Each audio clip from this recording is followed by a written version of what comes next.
Alipur jail, যেটি 1906 সালে প্রতিষ্ঠিত হয়, তারপর 2019 সালে সরকার এর সিদ্ধান্ত নেয় জেলটিকে মিউজিয়ামে পরিণত করা হবে। সেই মতো এখানকার বন্দীদের স্থানান্তরিত করা হয় বারুইপুর জেলে। আজ আমরা এই ভিডিওতে দেখব এই আলিপুর মিউজিয়ামে আমরা যাব কী করে, আর কি কি দেখার আছে সেখানে, আর সেখানকার টিকিট প্রাইসই বা কেমন। শিয়ালদহ স্টেশন থেকে আলিপুর মিউজিয়ামে আসতে গেলে হাজরা মোড়ে নামতে হবে। হাজরা মোড়ে নেমে অটো পাওয়া যায় আলিপুর মিউজিয়ামে যাওয়ার জন্য। অটোতে সময় লাগে 5 মিনিট, আর যদি মনে করেন হেঁটে যাবেন তাহলেও যাওয়া যায়। হেঁটে সময় লাগবে 10 মিনিট একটু বেশি। আর মেট্রোতে আসতে গেলে নামতে হবে Jatin Das park metro station. সেখান থেকে হাজরা মোড়ে দিয়ে একই রাস্তায় আলিপুর মিউজিয়ামে আসা যায়। আর যদি কেউ মনে করেন যে আলিপুর চিড়িয়াখানা থেকে আলিপুর মিউজিয়ামে আসবেন, তাহলে আলিপুর চিড়িয়াখানার বাইরে ন্যাশনাল লাইব্রেরির সামনে থেকে বাস ধরতে হবে। বাসের ভাড়া নেয় 10 টাকা, আর সময় লাগে 10 মিনিটের মতো। আলিপুর মিউজিয়ামে আসার পর আমাদের প্রথম কাজ হলো এখানে টিকিট কাউন্টার থেকে টিকিট কাটা। টিকিটের মূল্য 30 টাকা। 3 বছর পর্যন্ত বাচ্চাদের টিকিট লাগে না। মিউজিয়াম সকাল 11টা থেকে 5:30 পর্যন্ত খোলা থাকে, আর 5টা পর্যন্ত টিকিট দেওয়া হয়। মিউজিয়ামের মধ্যে একটি জায়গায় লাইট অ্যান্ড সাউন্ড শো হয়, সেটা দেখার জন্য টিকিটের দাম 100 টাকা। সেটা শুরু হয় 6টা থেকে, আর একটা শো হয় 7টা থেকে। একবার হয় বাংলায় আর একবার হয় হিন্দিতে। আর প্রতি সোমবার মিউজিয়াম বন্ধ থাকে। মিউজিয়ামে ঢোকাটা একটি আলাদা অনুভূতি। আলিপুর জেল মিউজিয়াম, যেটি 2019 সাল পর্যন্ত সংশোধনাগার হিসেবে চালু ছিল, বর্তমানে সেটি আলিপুর মিউজিয়াম। আলিপুর মিউজিয়ামে ঢোকার রাস্তার উপরতলাটায় একটি কফি শপও আছে, যেখানে চা, কফি, স্ন্যাক্স এগুলো পাওয়া যায়। আলিপুর মিউজিয়ামের ভিতরটা বেশ সুন্দর করে সাজানো গোছানো। সুন্দর রাস্তা, অনেক ভালো ভালো লাইট লাগানো আছে, বিভিন্ন রং বেরঙের ফুল ফুটে আছে, আরও গাছপালা দিয়ে ভিতরটা সাজানো। দেখলেই মন ভরে যাবে। আলিপুর মিউজিয়ামটি আয়তনে কিন্তু বিশাল, প্রায় 15 একর জায়গার ওপর এটি অবস্থিত। মিউজিয়ামে ঢোকার মুখেই বোর্ডে নির্দেশ দেওয়া আছে যে কোন দিকে গেলে কি দেখা যাবে। আর বয়স্কদের জন্য এখানে গাড়ির ব্যবস্থাও আছে। কর্তৃপক্ষের সাথে কথা বললে তারা এই গাড়িতে করে ঘুরিয়ে দেন। আমরা প্রথমে সোজা সামনের দিকে হাঁটা শুরু করলাম।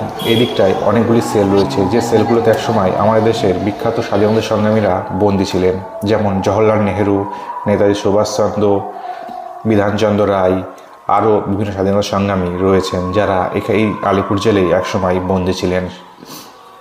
আমরা যেখানে দাঁড়িয়ে আছি এটাই হচ্ছে নেহেরু কক্ষ বা নেহেরু সেল।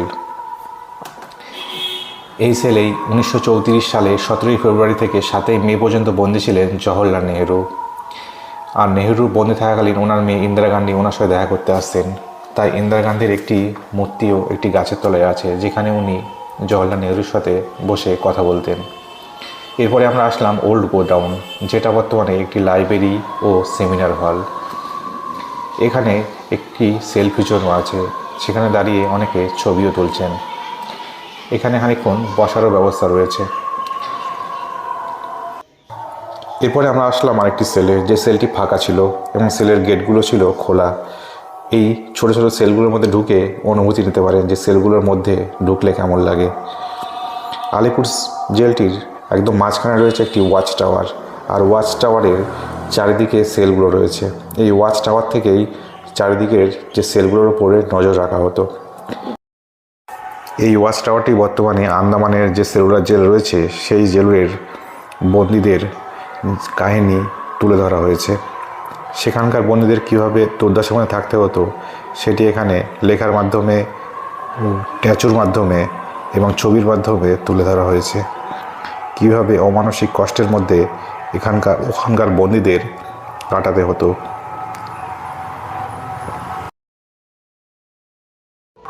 এরপরে আমরা ঢুকলাম পুলিশ মিউজিয়ামে। এই পুলিশ মিউজিয়ামটি আসলে একটি সংগ্রহশালা, যেটি আলিপুর জেলে যে ওয়াচ টাওয়ার আছে তার পাশেই অবস্থিত। এই সংগ্রহশালার মধ্যে স্বাধীনতা সংগ্রামী বা বিপ্লবীদের ব্যবহৃত বন্দুক, তারা যে বোমাগুলো তৈরি করতেন সেই বোমা, ছুরি, বন্দুকের গুলি, এই সমস্ত জিনিসগুলোই প্রধানত এখানে রাখা রয়েছে। এই পিস্তল ও বন্দুকগুলো দেখলেই বোঝা যায় যে তখনকার বন্দুকগুলো কতটা আলাদা ছিল এখনকার আধুনিক বন্দুকের থেকে। এখানে যে বন্দুকগুলো রয়েছে এগুলো আলিপুর ষড়যন্ত্র মামলায় ব্যবহৃত করা হয়েছিল। আর তখন এই যে সমস্ত বিপ্লবী আটক হয়েছিলেন তাদের কাছ থেকেই এগুলি উদ্ধার করা হয়। উদ্ধার করে এই আলিপুর জেলে রাখা ছিল, সেগুলোই এখন দেখানোর জন্য, মানুষকে দেখানোর জন্য এখানে রেখে দেওয়া হয়েছে এই সংগ্রহশালায়।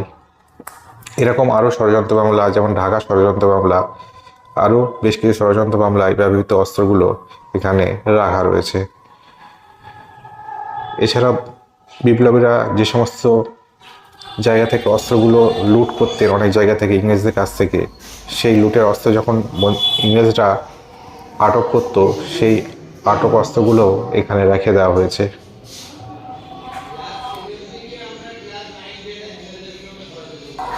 এই সমস্ত অস্ত্র নিয়েই আমাদের বিপ্লবীরা লড়ে গেছেন ইংরেজদের সাথে।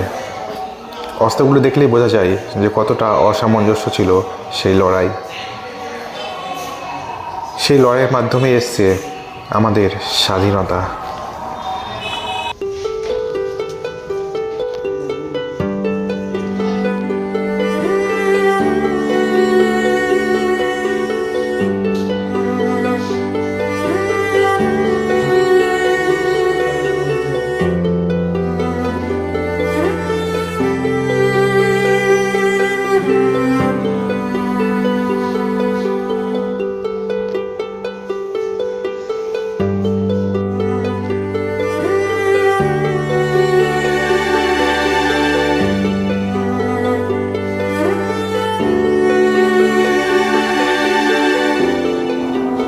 এবার আমরা এসে পৌঁছালাম সেই ঐতিহাসিক কারাকক্ষে, যে কারাকক্ষটি অবিকৃত অবস্থায় রাখা রয়েছে।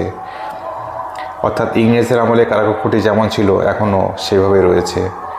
এটি মানুষকে বোঝানোর জন্য যে তখনকার ইংরেজদের তৈরি কারাকক্ষ কেমন হতো আর তারা বন্দীদের সাথে কেমন ব্যবহার করতেন। এখানে একটি বড় সেলের মধ্যে অনেক বন্দীকে একসাথে রাখা হতো। তাদেরকে এই কক্ষের মধ্যেই স্নান করতে হতো, জামা কাপড় কাচতে হতো, টয়লেট করতে হতো, এখানে তাদেরকে শুতে হতো এবং খেতে হতো। বন্দীদেরকে শুতে হতো সিমেন্টে তৈরি এই বেঞ্চগুলোর ওপরে। এই বেঞ্চগুলো শীতের সময় ঠান্ডা হয়ে থাকতো, তার উপরেও তাদেরকে শুতে হতো। তাদেরকে দেওয়া হতো শুধুমাত্র একটি কম্বল। কী করুণ ছিল তাদের তখনকার বন্দীদের অবস্থা, ভাবলেই গা শিউরে ওঠে। আর সেই চিত্র এখানে বিভিন্ন ট্যাচুর মাধ্যমে তুলে ধরা হয়েছে। দুদিকে সেল আর মাঝখান দিয়ে রাস্তা, আর রাস্তার সাইডে বড় বড় লোহার রড দিয়ে ব্যারিকেড করা। এই সেলটির সামনে রয়েছে একটি দুর্গা মূর্তি, আর তার পাশে রয়েছে এরকম কয়েনের প্রতীকৃত। তখনকার এবং এখনকার বিভিন্ন কয়েনের প্রতীকৃত বড় বড় করে এখানে রেখে দেওয়া হয়েছে। যে বিল্ডিংটি দেখা যাচ্ছে, এই বিল্ডিংটি ছিল আলিপুর জেলের হসপিটাল। বর্তমানে এটি প্রদর্শনী কক্ষ।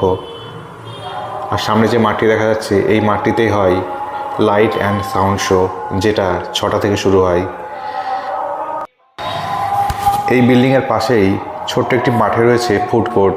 এই ফুড কোর্টে বিভিন্ন ধরনের খাবার পাওয়া যায়, চা, coffee, cold drinks, pakora, jhalmuri, biscuit, cake, অনেক কিছুই এখানে পাওয়া যায়। আমরা অর্ডার করেছিলাম 2টো কফি আর পকোড়া। কফির দাম ছিল 20 টাকা আর পকোড়া ছিল 50 টাকা। পকোড়াটা বেশ ভালোই ছিল। চা পকোড়া খাওয়ার পর এবার আমরা প্রদর্শনী কক্ষের ভিতরে গেলাম। প্রদর্শনী কক্ষের ভিতরে সিঁড়ির নিচে এখানে একটি বড় বন্দুক রাখা ছিল। এই বন্দুকটি আসলে বিপ্লবী দীনেশ গুপ্তের বন্দুকের অনুকরণেই তৈরি করা। এই প্রদর্শনী বিল্ডিংটি অনেক বড়। এই বিল্ডিংয়ের অনেক ঘর রয়েছে, আর সেই ঘরগুলোতে এক একটি ঘরে এক এক ধরনের প্রদর্শনী করে রাখা রয়েছে। কোনো ঘরে নেতাজি সম্পর্কে বলা হয়েছে, নেতাজি সুভাষচন্দ্র বসুর ছবি এবং তার সম্পর্কে অনেক লেখা এবং তখনকার অনেক পেপার কাটিং দিয়ে সুন্দর করে বোঝানো হয়েছে এবং তথ্য তুলে ধরা হয়েছে। কোথাও রয়েছে বিবেকানন্দর প্রদর্শনী, ঋষি অরবিন্দ ঘোষেরও প্রদর্শনী রয়েছে। তার একটি মূর্তিও এখানে চেয়ারের ওপর রাখা রয়েছে, সুন্দর একটি মূর্তি। আর তার অনেক ছবি এবং অনেক তথ্য এখানে দেওয়ালে লেখা রয়েছে। এই প্রদর্শনী বিল্ডিংতে আসলে স্বাধীনতা সংগ্রামের ইতিহাস সম্পর্কে অনেক কিছুই জানা হয়ে যাবে। এখানে এই ঘরটির মধ্যে একটি টাচ স্ক্রিন রয়েছে। স্ক্রিনের উপর হাত দিলে অনেক তথ্য বেরিয়ে আসছে এবং সেই তথ্যগুলি বেশিরভাগই বাংলায় লেখা। একটু ধৈর্য ধরে এই প্রদর্শনী কক্ষটি ঠিকমতো দেখলে এবং তথ্যগুলো পড়লে ইতিহাস সম্পর্কে অনেক কিছুই জানা হয়ে যাবে। আর এই কক্ষটিগুলির লাইটের ব্যবহারও খুবই সুন্দর।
ঘুরতে ঘুরতে সন্ধ্যা ঘনিয়ে আসছিল।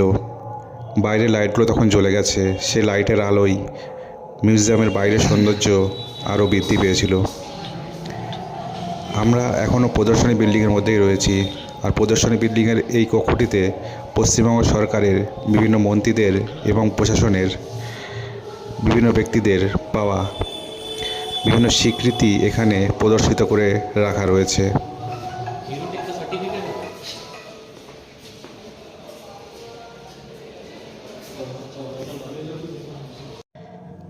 এই মাঠটির কথা আগেই বলেছি। এটি হচ্ছে সেই মাঠ যেখানে লাইট অ্যান্ড সাউন্ড শো হয়। এখানে বসার ব্যবস্থাও রয়েছে। এবার আমরা ঢুকব এই বিল্ডিংটির মধ্যে। এই ঘরটির মধ্যে রয়েছে পুরনো দিনের জেলখানার কিছু ছবি। এই ছবিটিতে দেখা যাচ্ছে এখানে একটি বন্দীদের শোবার জায়গা রয়েছে, আর তার পাশে একটি সাদা কালো স্কেচ ম্যাপ রয়েছে পুরো জেলখানার। এই ছোট ছোট ঘরগুলোর মধ্যে এক একটি ঘরে এক এক ধরনের তথ্য রয়েছে।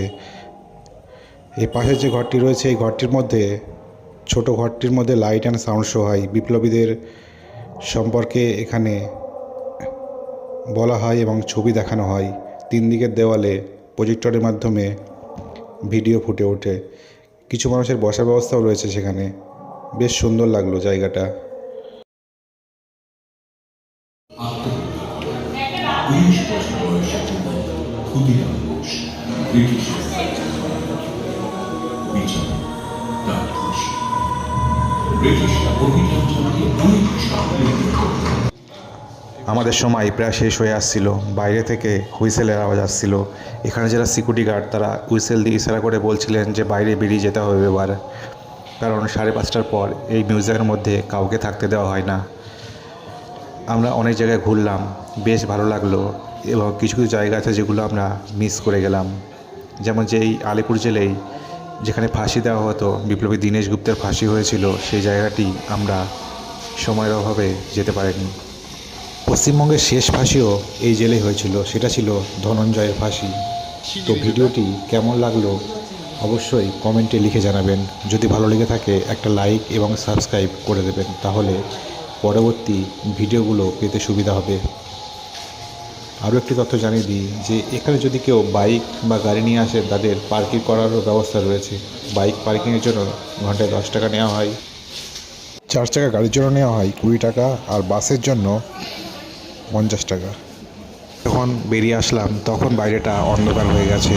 রাতের আলোয় আলিপুর মিউজিয়ামের গেটটা আরও অপূর্ব হয়ে উঠেছিল।